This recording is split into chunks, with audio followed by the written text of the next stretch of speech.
Hello friends, welcome to my channel. അപ്പം ഞങ്ങളൊന്ന് പുറത്ത് പോവാണ് കേട്ടോ. ലുലു മാൾ വരെയാണ് പോകുന്നത്. അപ്പോൾ ഇത് ആമിക്കുട്ടി നല്ല സുന്ദരിയായി റെഡി ആയിട്ടുണ്ട് കേട്ടോ. എങ്ങനെയുണ്ട്? ആമിൻ്റെ ഡ്രസ്സ് ഇഷ്ടമായോ?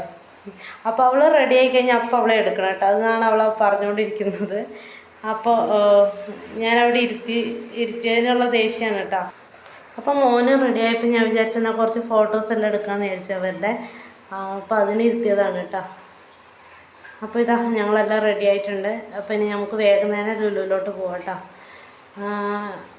ഇവിടുന്നൊരു 15 മിനിറ്റേ ഉള്ളൂ കേട്ടോ ലുലുവിലോട്ട്. അപ്പോൾ ഞങ്ങൾ ബൈക്കിനാണ് പോകുന്നത്. അന്ന് വലിയ മഴയൊന്നും ഇല്ലായിരുന്നു കേട്ടോ. ഞങ്ങൾ കഴിഞ്ഞ ബുധനാഴ്ചയാണ് കേട്ടോ പോയത്. അപ്പോൾ ഇതാ അച്ഛനും മക്കളെല്ലാം കയറി നമുക്ക് വേഗം ലുലു പോയിട്ട് വരാം. അപ്പോൾ ഇതാ ഞങ്ങൾ എത്തി കേട്ടോ. ഇട ദിവസം ആയതുകൊണ്ട് തന്നെ വലിയ തിരക്കൊന്നും ഉണ്ടായിരുന്നില്ല കേട്ടോ. പെട്ടെന്ന് വരാൻ പറ്റി. അപ്പോൾ അവിടെ എത്തിയപ്പോഴാണ് അറിഞ്ഞത് വലിയ കാര്യമായ ഓഫേഴ്സൊന്നും ഉണ്ടായിരുന്നില്ല കേട്ടോ. പിന്നെ ഞങ്ങൾ പോയതല്ലേ എന്ന് കരുതി ഹൈപ്പർ മാർക്കറ്റിൽ മാത്രമേ കയറിയിട്ടുള്ളൂ കേട്ടോ. അപ്പോൾ ജസ്റ്റ് അതിലെല്ലാം നടന്ന് എല്ലാ സാധനങ്ങളെല്ലാം ഒന്ന് നോക്കിയിട്ടാ ഓഫറുള്ള എന്തെങ്കിലും ഉണ്ടോ എന്നെല്ലാം നോക്കി. അപ്പോൾ ഞങ്ങൾ കാര്യമായിട്ടൊന്നും വാങ്ങിയില്ല. കുറച്ച് ഫുഡ് ഐറ്റംസും പിന്നെ ഒരു ചോപ്പർ വാങ്ങിയിട്ടുണ്ടായിരുന്നു കേട്ടോ. അപ്പോൾ അതുമാണ് വാങ്ങിയിട്ടുണ്ടായിരുന്നത്. ഇതപ്പോൾ ഞങ്ങൾ ഷോപ്പിങ്ങെല്ലാം കഴിഞ്ഞ് പെട്ടെന്ന് തന്നെ ഇറങ്ങി. ബില്ലിങ്ങിലൊന്നും ഒട്ടും തിരക്കുണ്ടായിരുന്നില്ല കേട്ടോ. ഇട ദിവസം ആയതുകൊണ്ട് തന്നെ പെട്ടെന്ന് ബില്ലെല്ലാം അടിച്ച് തരാൻ പറ്റി. അപ്പോൾ എന്നാലും കുറച്ച് സാധനങ്ങളെല്ലാം വാങ്ങിയിട്ടുണ്ടായിരുന്നു കേട്ടോ. അപ്പോൾ അങ്ങനെ ഇതാ ഞങ്ങൾ ഇറങ്ങി. അപ്പം ഞങ്ങൾ ലുലുന്ന് വന്നപ്പോൾ ചിക്കൻ വാങ്ങിയിട്ടുണ്ടായിരുന്നു കേട്ടോ. അപ്പം ഞാൻ വിചാരിച്ചു വേഗം ചിക്കൻ കറിയും നെയ്ച്ചോറും ഉണ്ടാക്കാമെന്ന് വിചാരിച്ചു കേട്ടോ. അപ്പോൾ ഒരു സ്പെഷ്യൽ ചിക്കൻ കറിയാണ്. അപ്പോൾ ഞാൻ ആദ്യം ചിക്കൻ 1/4 ടീസ്പൂൺ മഞ്ഞൾപ്പൊടി, മുളക് പൊടി, ഉപ്പും ഇട്ട് ജസ്റ്റ് ഒന്ന് മാരിനേറ്റ് ചെയ്തൊരു 10-15 മിനിറ്റ് മാറ്റി വെച്ചിട്ടുണ്ടായിരുന്നു കേട്ടോ. ആ വീഡിയോ എൻ്റെ അടുത്തൊന്ന് മിസ്സായിപ്പോയി. അത് കഴിഞ്ഞ് ഞാനത് ഫ്രൈ ചെയ്തെടുക്കുവാണ് കേട്ടോ. ഡീപ്പ് ഫ്രൈ ഒന്നും ചെയ്യേണ്ട ആവശ്യമില്ല. ജസ്റ്റ് ഒന്ന് ഒരു 2-3 മിനിറ്റ് തിരിച്ചും മറിച്ചോട്ട് ഫ്രൈ ചെയ്തെടുത്താൽ മതിയാവും കേട്ടോ. അപ്പോൾ നമുക്ക് വേഗം അത് ചെയ്തെടുക്കാം. ആ സമയം കൊണ്ട് ഞാൻ നെയ്ച്ചോറിനുള്ള അരിയും കൂടി സോക്ക് ചെയ്യാനിടുവാണ് കേട്ടോ. ഞാനിപ്പോൾ 2.5 ഗ്ലാസ് കൈമ അരിയാണ് കേട്ടോ എടുത്തിട്ടുള്ളത്. അപ്പോൾ ആ അരി നമുക്ക് 2.5 ഗ്ലാസ് അളന്നെടുത്ത് നമുക്ക് വെള്ളമൊഴിച്ച് ഒരു 20 മിനിറ്റോളം കുതിരാനിടണം കേട്ടോ. ആ സമയം കൊണ്ട് നമുക്ക് ബാക്കിയുള്ള ചിക്കനും കൂടി മൊത്തം ഫ്രൈ ചെയ്തെടുക്കാം. ഞാനിപ്പോൾ ഒരു 1/2 കിലോ ചിക്കനാണ് കേട്ടോ എടുത്തിട്ടുണ്ടായിരുന്നത്. അപ്പോൾ ഇതാ ഞാൻ ചിക്കൻ മൊത്തം ഫ്രൈ ചെയ്തെടുത്തിട്ടുണ്ട്. ലാസ്റ്റ് ബാച്ചും ഫ്രൈ ചെയ്ത് കഴിഞ്ഞു കേട്ടോ. ഇനി ഞാൻ അതേ എണ്ണയിലോട്ട് തന്നെ അതിൻ്റെ അകത്ത് കുറച്ച് എണ്ണ മാറ്റി വെച്ചിട്ടുണ്ടായിരുന്നു കേട്ടോ. ഇനി ഞാൻ അതിൻ്റെ അകത്തോട്ട് തന്നെ ഒരു ചെറിയ പീസ് ഇഞ്ചി പൊടിയായി അരിഞ്ഞതും കുറച്ച് വെളുത്തുള്ളി പൊടിയായി അരിഞ്ഞതും ഒരു 2-3 പച്ചമുളകും ഇട്ട് ജസ്റ്റ് ഒന്ന് വഴറ്റിയെടുക്കുന്നുണ്ട് കേട്ടോ. ഒരു 2-3 മിനിറ്റ് വഴറ്റിയെടുക്കുന്നുണ്ട്. ഒരു 2-3 മിനിറ്റ് കഴിയുമ്പോൾ നമുക്ക് അതിൻ്റെ അകത്തോട്ട് ഒരു 2 സവോള പൊടിയായി അരിഞ്ഞതും കൂടി നൈസായി അരിഞ്ഞതും കൂടി ചേർത്ത് കൊടുക്കുക കേട്ടോ. ചെറിയ സവോള ആയതുകൊണ്ടാണ് ഞാൻ 2 എണ്ണം എടുത്തിട്ടുള്ളത്. വലുതാണെങ്കിൽ ഒറ്റൊരു സവോള മതി കേട്ടോ. ഇതും കൂടി ഇട്ട് നമുക്ക് സവോളയെല്ലാം ഒന്ന് ജസ്റ്റ് സോഫ്റ്റ് ആകുന്ന വരെ വഴറ്റിയെടുത്താൽ മതി. നല്ല ബ്രൗൺ കളറൊന്നും ആവേണ്ട ആവശ്യമില്ല. ജസ്റ്റ് ഒന്ന് വഴണ്ട് വന്നാൽ മതി കേട്ടോ. ഞാനപ്പോൾ അതിൻ്റെ അകത്തേക്ക് ആവശ്യത്തിനുള്ള ഉപ്പും കൂടി ഇട്ട് കൊടുക്കുന്നുണ്ട് കേട്ടോ. ഉപ്പും കൂടി ഇട്ടൊന്ന് വേഗം തന്നെ വഴണ്ട് വരുമല്ലോ. അപ്പോൾ ഞാൻ കുറച്ച് ഉപ്പും കൂടി ഇട്ട് കൊടുത്ത് നന്നായിട്ട് മിക്സ് ചെയ്തെടുക്കുകയാണ്.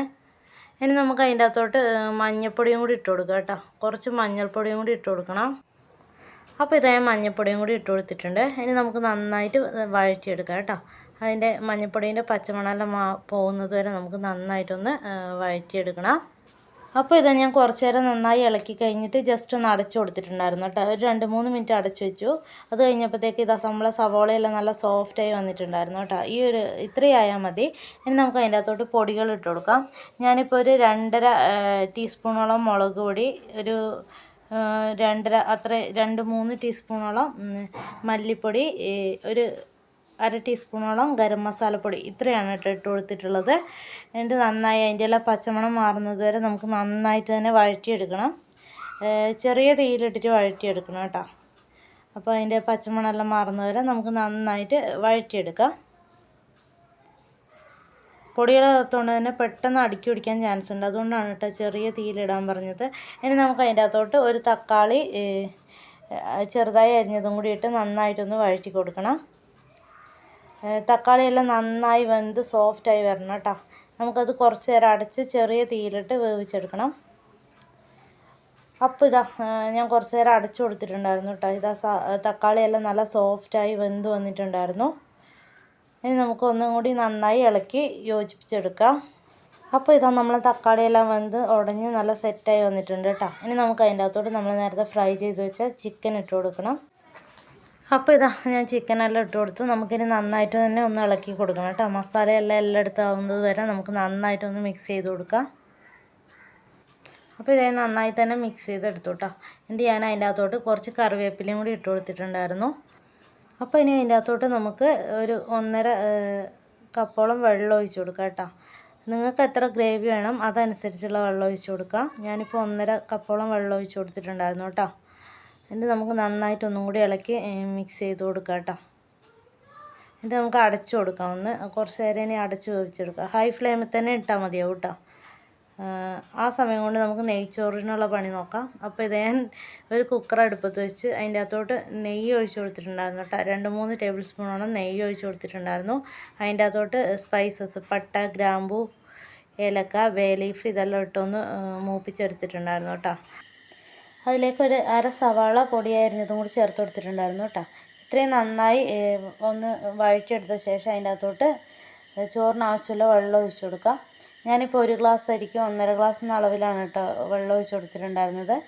4 ഗ്ലാസ് വെള്ളം ഒഴിച്ച് കൊടുത്തിട്ടുണ്ടായിരുന്നു. ഇനി അത് നന്നായിട്ട് തിളച്ച് വരണം. അപ്പോഴത്തേക്ക് നമുക്ക് അതിൻ്റെ അകത്തേക്ക് ചോറിന് ആവശ്യമുള്ള ഉപ്പും കൂടി ഇട്ട് കൊടുക്കാം. അപ്പോൾ ഞാൻ ഉപ്പും കൂടി ഇട്ട് നന്നായിട്ടൊന്ന് മിക്സ് ചെയ്തെടുത്തായിരുന്നു കേട്ടോ. അപ്പോൾ ഇതാ വെള്ളമെല്ലാം നന്നായിട്ട് തിളച്ച് വരാൻ തുടങ്ങിയിട്ടുണ്ട്. ഇനി നമുക്ക് അതിൻ്റെ അകത്തോട്ട് കഴുകി വൃത്തിയാക്കി വെച്ച കൈമ അരിയും കൂടി ഇട്ട് കൊടുക്കാം കേട്ടോ. അപ്പോൾ ഞാൻ അരി കഴുകി നല്ല ഒരു അരിപ്പയിലിട്ട് വെച്ചിട്ടുണ്ടായിരുന്നു കേട്ടോ. അതിൻ്റെ അകത്തെ വെള്ളമെല്ലാം നന്നായിട്ട് പോകാൻ വേണ്ടിയിട്ടായിരുന്നു. ഇല്ലെങ്കിൽ ചിലപ്പോൾ നമ്മളെ ചോറ് കുഴഞ്ഞു പോകാൻ ചാൻസ് ഉണ്ട് കേട്ടോ. ഇനി നമുക്ക് അരി ഇട്ട് കഴിഞ്ഞ് നന്നായിട്ടൊന്ന് മിക്സ് ചെയ്തെടുക്കണം. നന്നായിട്ട് ഇളക്കി കൊടുക്കണം കേട്ടോ.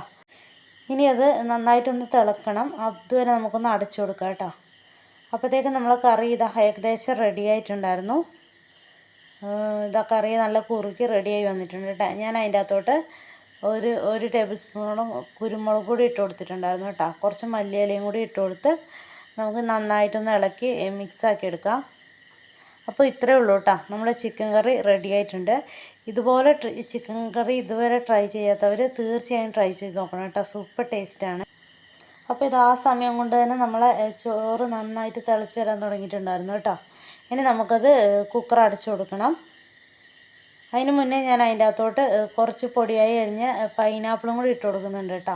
അപ്പോൾ എനിക്കിഷ്ടമാണ് ഈ ബിരിയാണിയിലും നെയ്ച്ചോറിലെല്ലാം പൈനാപ്പിളിൻ്റെ ഫ്ലേവർ ഇഷ്ടമായതുകൊണ്ടാണ് കേട്ടോ. നിങ്ങൾക്ക് ഇഷ്ടമുണ്ടെങ്കിൽ ചേർത്താൽ മതി, ഇല്ലേ സ്കിപ്പ് ചെയ്യുക കേട്ടോ. ഇതിൻ്റെ അകത്തോട്ട് ഇതിൻ്റെ കൂടെ തന്നെ വേണമെങ്കിൽ കുറച്ച് ക്യാരറ്റും കൂടി പൊടിയായി അരിഞ്ഞതും കൂടി ചേർത്ത് കൊടുക്കാം. ഇനി നമുക്ക് വേഗം തന്നെ കുക്കർ അടച്ചു കൊടുക്കാം കേട്ടോ. തിള വരാൻ തുടങ്ങിയിട്ടുണ്ടായിരുന്നു. അപ്പോൾ ഞാൻ കുക്കർ അടച്ചു കൊടുത്തിട്ടുണ്ട് കേട്ടോ. ഇനി കറക്റ്റ് ഒരു വിസിൽ മതി. അപ്പോൾ ഒരു വിസിൽ കഴിഞ്ഞ് ഞാൻ ഓഫാക്കി ഇട്ടിട്ടുണ്ടായിരുന്നു കേട്ടോ. അത് കഴിഞ്ഞ് അതിൻ്റെ പ്രഷറെല്ലാം കംപ്ലീറ്റ് പോയി കഴിഞ്ഞിട്ടാണ് ഞാൻ തുറന്ന് നോക്കുന്നത്. അപ്പോഴത്തേക്ക് ഇതാ നമ്മളെ റൈസ് നല്ല സെറ്റായി വന്നിട്ടുണ്ട് കേട്ടോ. കറക്റ്റ് പരുവായിരുന്നു. ഒട്ടിപ്പിടിച്ചിട്ടൊന്നും ഉണ്ടായിരുന്നില്ല കേട്ടോ. അടിക്ക് പിടിക്കുകയോ ഒന്നും ചെയ്തിട്ടില്ല. കറക്റ്റ് പരുവായിരുന്നു കേട്ടോ. ഞാൻ അതിൻ്റെ അകത്തോട്ട് അതിൻ്റെ മുകളിലോട്ട് ഫ്രൈ ചെയ്ത് വെച്ച സവാളയും അണ്ടിപ്പരിപ്പും കൂടി ഇട്ട് കൊടുത്തിട്ടുണ്ടായിരുന്നു കേട്ടോ. കൂടെ കുറച്ച് നെയ്യും കൂടി ഒഴിച്ച് കൊടുത്തിട്ടുണ്ടായിരുന്നു. പിന്നെ കുറച്ച് മല്ലിയിലയും കൂടി ഇട്ട് കൊടുത്തിട്ടുണ്ടായിരുന്നു കേട്ടോ. അപ്പോൾ ഇതാണ് കേട്ടോ നമ്മളെ ചിക്കൻ കറീൻ്റെ ഫൈനൽ ലുക്ക്.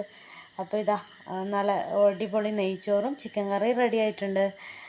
അപ്പോൾ കണ്ട ഒട്ടും ഒട്ടിപ്പിടിക്കുകയോ അടിക്കി പിടിക്കുകയോ ഒന്നും ചെയ്തിട്ടില്ല. അടിപൊളി നെയ്ച്ചോറായിരുന്നു കേട്ടോ. ഇതിൻ്റെ കൂടെ ഈ ചിക്കൻ കറി സൂപ്പർ കോമ്പിനേഷനാണ്. അപ്പോൾ ഇതുവരെ ഇതുപോലെ ട്രൈ ചെയ്യാത്തവർ തീർച്ചയായും ട്രൈ ചെയ്ത് നോക്കണം. അപ്പോൾ ഞങ്ങളെ വീഡിയോ ഇഷ്ടപ്പെടുന്നവർ ലൈക്ക് ചെയ്യാനും നിങ്ങളുടെ ഫ്രണ്ട്സിന് ഫാമിലിക്കെല്ലാം ഷെയർ ചെയ്ത് കൊടുക്കാനും മറക്കരുത്. ഇതേപോലെയുള്ള ഒരു അടിപൊളി വീഡിയോയിൽ നാളെ കാണാം. Okay bye. Thank you for watching.